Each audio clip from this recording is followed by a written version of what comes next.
Hi, I'm Mark Boyadris with IHS Automotive, and we're here taking a look at Detroit's answer to the BMW 3 Series. Moreover, this is Cadillac's answer. The 2013 Cadillac ATS hits it on all major points: design, agility, performance, and even technology. Now, this vehicle is one of Cadillac's first to get the Cadillac User Experience, or Cadillac CUE. And let me say that most of the software infotainment features and systems that we've tested have not held up fully to the expectations, be it Toyota, Ford, Cadillac, or others. But this system in the ATS and in the XTS have done a lot to take a step forward and try to bridge that gap between consumer electronics and automotive. Now, Cadillac CUE in the ATS and the XTS does offer a multitude of features that have never before been seen in automotive applications. Let's see what they've done on the inside. So inside the ATS, you can see a very clean center stack, which is the new Cadillac User Experience, or Cadillac CUE. Again, many new features in this system that have never been seen before in a vehicle application. It's an 8-inch screen, but this is now a capacitive touch, just like an iPad. A lot of haptic interface and multi-touch functionality. You have a new hidden cubby functionality. Allows you to open up and store items like a smartphone. There's a USB port in there for charging or for an iPod integration. And then, of course, there's no physical buttons here short of the start button and the hazards. Everything else is capacitive. All the buttons down here for HVAC, for the heated seats.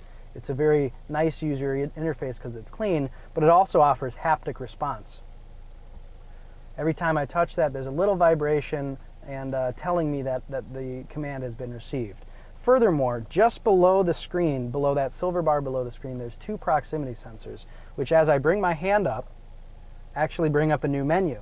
And what this allows me to do is, while I'm driving, it minimizes the user interface, minimizes what I see, so as to minimize distraction. But then as I bring my hand up, I can start to use these menus. These quick buttons allow me to switch kind of like a system tray and switch between different functions. And then down here on the bottom, I have mixed presets. Now, this mixed preset thing is something that General Motors has had in all their cars for a long time. What they do for Cadillac CUE is they make it available for things like XM and AM, but also for navigation and for Pandora internet radio and for audio settings. Anything you want to set up to 60 different presets, you can put into that simply by pressing and holding. Select at a Costco, and it's as simple as doing that, and then you're on your way. Now again, since it's a capacitive touchscreen, you can do multi-touch features just like you would pinch, swipe, zoom, etc.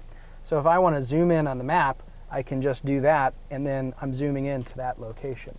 Again, offering a nice user interface while you're driving, something that a lot of people are familiar with. If we look at the home screen, now if that doesn't scream tablet PC to you, I don't know what does. This looks like it's got iPad written all over it, and really it was designed and brought into existence because of the tablet revolution, because of what smartphones were doing. Now, we only have this selection of 8 core apps, but as Cadillac offers more and more functionality to this system, you'll be able to have multiple screens here that you can scroll through for things like other applications, for things like traffic, weather. In fact, this Linux-based CUE system offers HTML5 capability, the first of its kind to do so. And HTML5 is kind of a fancy word for WebKits and applications that you might view over an internet browser. Now, as a part of Cadillac CUE, in the ATS, we have a 5.7-inch instrument cluster display, which offers a lot of rich functionality. As you can see here, it's running the Sirius XM station and will broadcast in any redundant information from audio, navigation, phone, or other settings. You control your cluster display through this 5-way controller right here on the right side of the steering wheel controls. Now, the voice recognition in this car has been highlighted as one of its best features. And in our opinion, it's pretty good, but nothing really to write home about. The reason I say that is it still offers the same problems that most other systems offer. You still have to say general commands. You cannot use this overly contextual, open-ended type of voice recognition. And so, selecting the voice button, say a command or say help. Tune to XM35. Tuning to 35XM. And so it got the recognition right. There's a pretty significant delay there. It's not very fast, could be faster.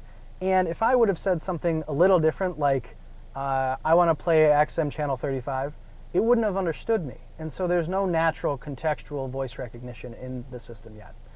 One good advancement that they did do with voice recognition, though, is they added single destination entry, so you can say your entire address in one fell swoop, and it makes that process a lot faster. Now, CUE has a lot of different audio source options. Pandora, XM radio, AM, FM, HD for the first time in a GM car, as well as three different USB ports. Plug in anything from an iPod to a USB thumb drive, even some Android smartphones for charging. But what we noticed during our test drive is not a single iPod we plugged in would actually work. It would register with the system, you could see the album art, you could even choose through voice recognition or the screen any number of different genre, artists, playlists, what have you. It just wouldn't play. So this is clearly a software glitch on some behalf, but something that will obviously get fixed in the future. So with CUE, many other applications will be enabled, but for right now, it's only Pandora. Pandora does offer a very rich integration though.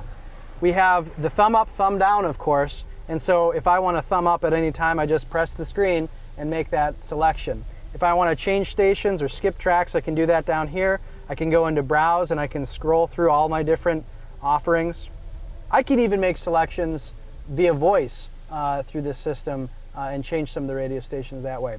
It's a very slick integration, offers great UI into the instrument cluster as well, and we really like how well integrated this application is. Now, starting at $37,590, the ATS competes pretty well against those other luxury compact competitors from BMW, Lexus, and the rest of them.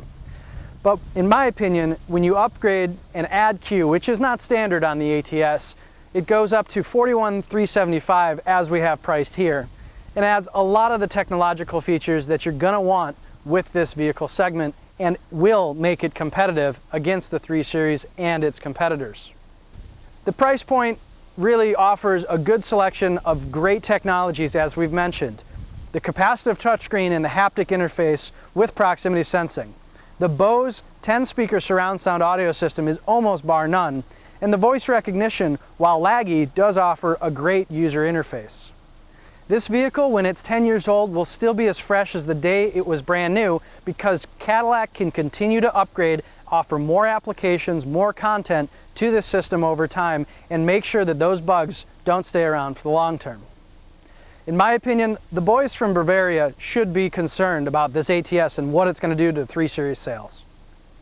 For more on this and other IHS automotive reviews, go to ihs.com/automotive.